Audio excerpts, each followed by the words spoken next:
शंकराचार्य एक अद्भुत जोश और मुस्तैदी से भरपूर इंसान थे। उनमें एक अजीब मिश्रण था, दार्शनिक और पंडित का, आस्तिक और रहस्यवादी का, कवि और संत का। और इन सब के अलावा वो एक सुलझे हुए सुधारक और आयोजक थे। जाहिर है कि वो अपने लक्ष्य के बारे में पूरी तरह सचेत थे और पूरे भारत को कन्याकुमारी से हिमालय तक अपनी कर्म भूमि मानते थे। भारत एक अस्तित्व था जो एक ही संस्कृति से जुड़ा था, चाहे उसकी बाहरी शक्लें अलग क्यों न हो। उन्होंने पूरी कोशिश की कि उस समय की कई अलग धाराओं को एक मत किया जाए। शंकराचार्य मानते थे कि मोक्ष पाने के दो रास्ते हैं, ज्ञान और भक्ति। शंकराचार्य के दर्शन ने दक्षिण में काफी पहले शुरू हुए मगर लोक जीवन में अस्त व्यस्त ढंग से फैले धार्मिक आंदोलन को शास्त्रीय रूप दिया और शिखर पर पहुंचा दिया। ऐसा लगता है कि भक्ति के इस नए रूप का विकास पहले पहल तमिल देश में हुआ। तमिल देवता मुरुगन को समर्पित पत्तुपाट्टू अर्थात 10 कविताएं नाम के एक मशहूर काव्य संकलन में भक्ति के नए रूप का इजहार दिखाई देता है। बसवण्णा का आंदोलन फैलता रहा। बड़ी तादाद में शूद्र इस संप्रदाय में शामिल हुए, जिसकी वजह से उन्हें सामाजिक सम्मान मिला।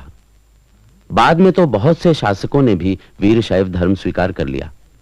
आज दक्षिण में वीरशैव लिंगायत एक बड़े धर्म संप्रदाय के रूप में माना जाता है। 13वीं सदी के अंत में कन्नड़ा की पड़ोसी भाषा मराठी भक्ति साहित्य का माध्यम बनी। ज्ञानेश्वर मराठी भाषा के पहले भक्ति कवि माने जाते हैं। उन्होंने भगवत गीता को मराठी में लिखा।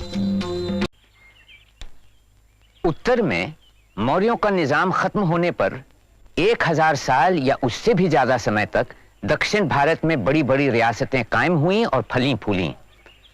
लगातार हमलों से तबाह कितने ही लोग उत्तर से भागकर ठिकाना पाने दक्षिण की इन रियासतों की ओर आए। इन रियासतों की ताकत बढ़ रही थी, उनके दरबारों में बड़ी शान और शौकत थी। अब जरूर ही ऐसे माहौल में उत्तर से आने वालों को कला, साहित्य और दस्तकारी में प्रतिभा दिखाने के काफी मौके मिले होंगे। इस तरह तहजीब और सियासत दोनों में दक्षिण का रुतबा काफी बढ़ा। अमन का वातावरण दक्षिण में भी नहीं था। कभी तो पल्लवों और पांड्यों के बीच आपस में युद्ध छिड़ जाता, कभी पड़ोस के दक्कन राज्यों के साथ। लेकिन ऐसे वातावरण में भी तमिल प्रदेश में संस्कृति का तेजी से विकास होता चला गया, खासकर पल्लवों के राज में। महेंद्र वर्मन ने ही सबसे पहले ठोस चट्टानों को तराशकर वैदिक मंदिर बनवाए। मंदिर बनाने की यह कला महेंद्र वर्मन ने बौद्ध और जैनियों से ली थी। जैसे जैसे भक्ति का प्रभाव बढ़ता गया, ये मंदिर संस्कृति के केंद्र बन गए। मंदिर ही वो माध्यम बना जिससे पल्लव समाज को एक सूत्र में बांधकर रखा जा सकता था। एक ऐसे समाज को जिसमें जैन या बौद्ध धर्म त्याग कर आने वाले व्यापारी और शिल्पकार भी थे, और वो शूद्र खेतीहर भी जिन्हें उससे पहले कभी भी वैदिक बलि अनुष्ठानों में शामिल नहीं किया गया था। पहले के राजा अपने पद को धर्म सम्मत बनाने के लिए वैदिक संस्कार अपनाया करते थे।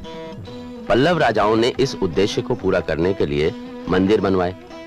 मंदिर बने तो ब्राह्मणों की जरूरत हुई। ब्राह्मणों को जीविका चलाने के लिए राजा से दान में जमीन मिलने लगी, जिसे ब्रह्मदेव कहते थे। साथ ही साथ हर एक मंदिर के पास अपनी अलग जमीन थी ही। यानी ग्रामीण इलाकों में किसानों के अलावा मंदिर और ब्राह्मण भी जमीन के मालिक बन गए। लेकिन किसानों का गांव हो या ब्राह्मणों का ब्रह्मदेव, खेती का काम और पैदावार का बंटवारा ग्राम सभा ही किया करती। ग्राम सभा को ब्राह्मणों के गांव में सभा और किसानों के गांव में उर कहते थे। सभा और उर उस समय से लेकर चोला राजाओं के पतन तक गांव में काफी असरदार बने रहे। जो लोग व्यापार में लगे थे उनकी अपनी सभा थी, नागरम। लेकिन समाज में व्यापारियों को किसानों से कोई अलग दर्जा नहीं मिला हुआ था, क्योंकि वास्तव में वो किसान ही थे जो अब व्यापारी बन रहे थे। व्यापारियों का पुराना समूह भी था जिसे 500 व्यापारियों का दल कहते थे। ये दल कीमती चीजों का व्यापार करता था और काफी संपन्न था। इस दल ने कई मंदिर बनवाए और अपने बारे में शिलालेख तैयार कराए। पल्लव और आगे चलकर चोल राजाओं ने व्यापार को बढ़ावा देने के लिए जल सेना तैयार की। ये सेना बाद में कंबोज, चंपा, श्रीविजय और दूसरे राज्यों की स्थापना में भी काम आई। फिर चोल वंश का निजाम फैलने लगा और 9वीं सदी के बीच के दौर तक आते आते दक्षिण हिंदुस्तान की सियासत पर उसका पूरा कब्जा हो गया। और भी इलाका जीतने के इरादे से चोल उत्तर में भी बढ़े, जहां अचानक उन्हें राष्ट्रकूटों ने शिकस्त दे दी। लेकिन फिर तुरंत बाद ही चोल सम्राट राजा राजा ने फतेह हासिल कर ली। ये वो दौर था जब उत्तर में तुर्क हमला किए जा रहे थे, मगर राजा राजा अपने सियासती मंसूबों को पूरा करने ऐसे बढ़ रहा था मानो उसे इन हमलों की कोई परवाह नहीं थी। दरअसल उत्तर में जो कुछ हो रहा था उससे राजा राजा को सचमुच कोई फर्क नहीं पड़ता था। उसने बढ़कर लंका को जीत लिया। लंका में चोल हुकूमत 70 सालों तक कायम रही। राजा राजा का बेटा राजेंद्र अपने बाप की तरह ही जंगी और हमलावर मिजाज का था। उसने श्री विजय राज्य को शिकस्त देने के लिए अपने जंगी हाथियों को जहाजों पर चढ़ाकर हमला बोला और विजय पाई। लौटकर उत्तरी हिंदुस्तान में बंगाल पर फतेह की और इस तरह गुप्त वंश के बाद चोल साम्राज्य हिंदुस्तान का सबसे बड़ा निजाम बन गया। हालांकि चोल तमिल थे, लेकिन वो मानते थे कि उनका अपना वंश सूर्य देवता से शुरू होता है और उनका जिक्र महाभारत में भी किया गया है। राजराजा या उनके समय के चोल समाज के बारे में अभी तक थोड़ा कुछ ही पता चल सका है।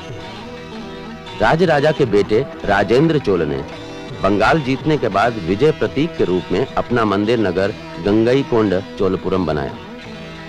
बाद में चोल समाज में भारत के दूसरे हिस्सों की तरह वो प्रक्रिया शुरू हुई जिसे नीचे से उभरा सामंतवाद कहा जाता है। इस दौर में गांव के सरदार राजा के लिए किसानों से कर वसूलने लगे। ग्राम सभा का प्रभाव घटता चला गया।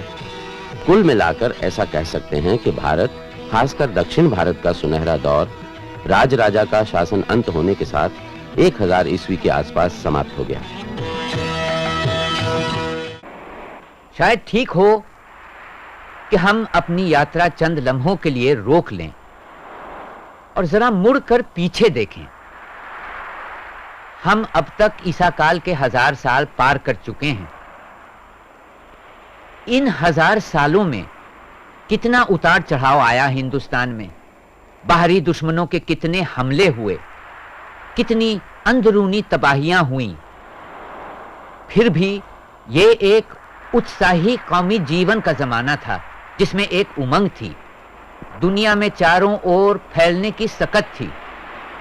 ईरान, चीन, यूनान और मध्य एशिया से ताल्लुकात बढ़े और पूर्वी समंदरों की ओर फैलाव हुआ, जिसकी वजह से हिंदुस्तानी उपनिवेश कायम हुए और हिंदुस्तानी तहजीब मुल्क की सरहदों को पार कर गई।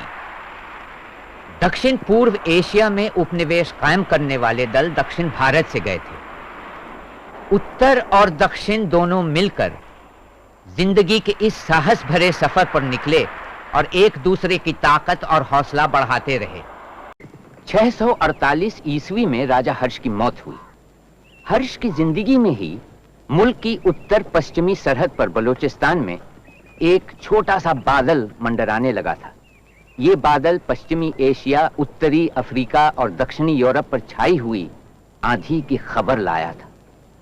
अरब से एक नया पैगंबर निकला था जिसका नाम था मोहम्मद और जिसका मजहब इस्लाम। इस नए मजहब से अरबों में गजब का जोश आ गया था और वो घोड़े दौड़ाते हुए इलाकों के बाद इलाके जीत रहे थे। हर्ष के जमाने में ही अरब बलूचिस्तान आ पहुंचे और उन्होंने सिंध पर कब्जा कर लिया था। इसके आगे अरब हिंदुस्तान में नहीं बढ़ पाए और कई सौ साल तक उनके हिंदुस्तानी राजाओं से ताल्लुकात बेहद दोस्ताना रहे। राष्ट्रकूटों के साथ अरबों की खास दोस्ती थी। बहुत से अरब भारत के पश्चिमी तट पर बस गए और उन्होंने अपनी अपनी बस्तियों में मस्जिदें भी खड़ी की। वो मजहब का प्रचार भी करते और कभी कभार कुछ लोगों का मजहब तब्दील करने में कामयाब हो जाते। इसका जनता या सरकार की तरफ से कोई विरोध नहीं हुआ, क्योंकि हिंदुस्तान की पुरानी परंपरा थी कि हर रिवायत और मत का सम्मान किया जाए। इस तरह एक सियासी ताकत की शक्ल लेने से सदियों पहले इस्लाम हिंदुस्तान में एक मजहब के रूप में आ चुका था। 11वीं सदी में जब इस्लाम हमलावर बनकर भारत आया, तभी सहनशीलता की जगह संघर्ष और नफरत ने ले ली। यह हमला अरबों का नहीं, बल्कि उन चंद मध्य एशियाई कबीलों का काम था जो मजहब तब्दील करके मुसलमान बन गए थे। हाथ में तलवार लिए आग और कत्ल गारत फैलाने जो हिंदुस्तान आया, वो गजनी का सुल्तान महमूद था। महमूद हर साल हिंदुस्तान पर धावा बोलता, लूटता, मार काट मचाता और अपने साथ ढेर सारी दौलत और कैदी ले जाता। वो चाहता था कि गजनी शहर मध्य और पश्चिमी एशिया के मशहूर शहरों की बराबरी कर सके। इसलिए वो हिंदुस्तान से बड़ी तादाद में दस्तकार और कुशल शिल्पकार भी ले गया। 1030 ईस्वी में महमूद की मौत हुई। उसके मरने के 160 साल बाद तक हिंदुस्तान पर तुर्कों का कोई हमला नहीं हुआ, ना ही तुर्की हुकूमत पंजाब के आगे बढ़ा। फिर एक अफगान शहाबुद्दीन गोरी ने गजनी को जीतकर गजनवी निजाम को खत्म कर दिया। गोरी पहले लाहौर फिर दिल्ली आया, लेकिन दिल्ली के राजा पृथ्वीराज चौहान के हाथों वो बुरी तरह हार गया। गोरी वापस अफगानिस्तान चला गया और अगले साल बड़ी फौज लेकर आया। इस बार उसकी जीत हुई और वो दिल्ली की गद्दी पर बैठा।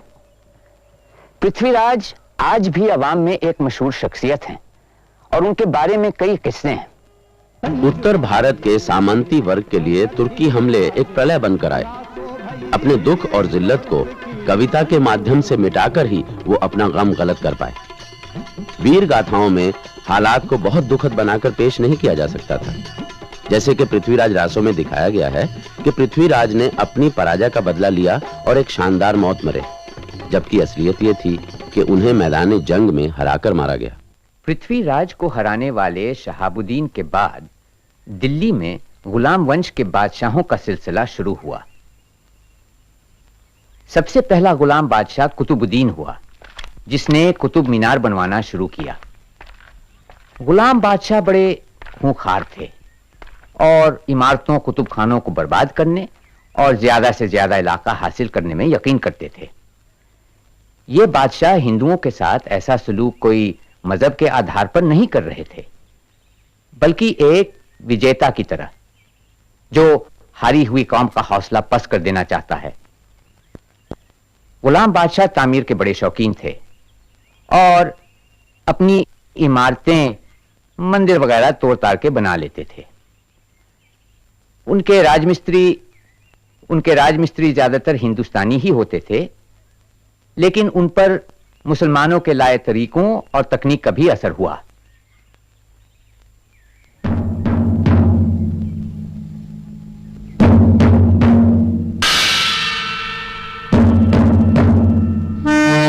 गुलाम बादशाहों का सिलसिला 1290 ईस्वी में खत्म हो गया। उसके बाद अलाउद्दीन खिलजी आया। दूसरों की तरह अलाउद्दीन भी तासवी था, लेकिन लगता है कि इन हिंदुस्तानी मध्य एशियाई बादशाहों के नजरिए अब बदल रहे थे। वो अब हिंदुस्तान को अपना वतन समझने लगे, यहां वो अजनबी नहीं थे। अलाउद्दीन की शादी एक हिंदू औरत से हुई थी और उनके लड़के ने भी वैसा ही किया। मालूम होता है अलाउद्दीन के राज में कुशल शासन व्यवस्था कायम करने की कोशिश की गई। इस बीच हिंदू इस्लाम कबूल करने लगे, लेकिन मजहब बदलने का सिलसिला तेज नहीं था। कुछ लोगों ने अपना धर्म इसलिए बदला कि इस्लाम उन्हें अच्छा लगा, कुछ ने खौफ की वजह से, और कुछ इसलिए मुसलमान हो गए कि विजयी पक्ष के साथ रहने में फायदा होता है। लेकिन असल वजह आर्थिक थी। जो मुसलमान नहीं थे उन्हें एक खास टैक्स देना पड़ता था जिसे जजिया कहा जाता था। जजिया की अदायगी गरीबों के लिए बहुत बड़ा बोझ था। इससे बचने के लिए बहुत से हिंदू मुसलमान हो गए। अपनी आर्थिक नीतियों की वजह से अलाउद्दीन खिलजी एक बड़ी फौज खड़ी करने में कामयाब हुआ। इस फौज की मदद से उसने गुजरात और दक्षिण भारत के बहुत बड़े हिस्से को जीत लिया। उसका सिपह सालार मलिक काफूर दक्षिण से बेशुमार दौलत बटोर कर लाया, कहते हैं कि 50,000 मन सोना, ढेरों मोती और जवाहरात, 20,000 घोड़े और 312 हाथी इस लूट में शामिल थे।